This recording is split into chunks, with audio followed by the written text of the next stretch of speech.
భారత ఆర్థిక వ్యవస్థ ఇదివరకు 6వ స్థానంలో ఉన్నది 5వ స్థానానికి 5వ స్థానంలో ఉంది 4వ స్థానానికి ఎగబాయి.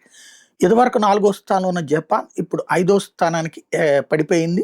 అదే సందర్భంలో 5లో ఉన్నటువంటి భారత్ 4లోకి వచ్చింది యాజ్ ఫర్ జీడిపి లెక్క. ఇదే కాకుండా ఇప్పుడు తాజాగా జపాన్ని వెనక్కి నెట్టి ప్రపంచంలో థర్డ్ లార్జెస్ట్ ఆటోమొబైల్ మార్కెట్ కిందకి భారత్ ఎమర్జ్ అయింది లేటెస్ట్‌గా. భారతదేశపు ఆటోమొబైల్ మార్కెట్ 22 లక్షల కోట్లకి చేరింది. ప్రస్తుతం ఇది ఈ జపాన్‌దొచ్చేటప్పటికి 21 లక్షల కోట్లకు ఉందన్నమాట. మొన్నటిదాకా మనం 21 దగ్గర ఉన్నాం. మనం ఇప్పుడు 22 లక్షల కోట్లకి చేరితే జపాన్‌ది తగ్గింది. మనం థర్డ్ ప్లేస్‌కి ఎగబాకాం. ఫస్ట్ ప్లేస్‌లో ఉన్నటువంటి అమెరికా 79 లక్షల కోట్ల లావాదేవీలు నడుపుతుంటే, చైనా 49 లక్షల కోట్లతో రెండో స్థానంలో ఉంటే, మనం థర్డ్ ప్లేస్ 22 లాక్ క్రోర్‌కి చేరాం.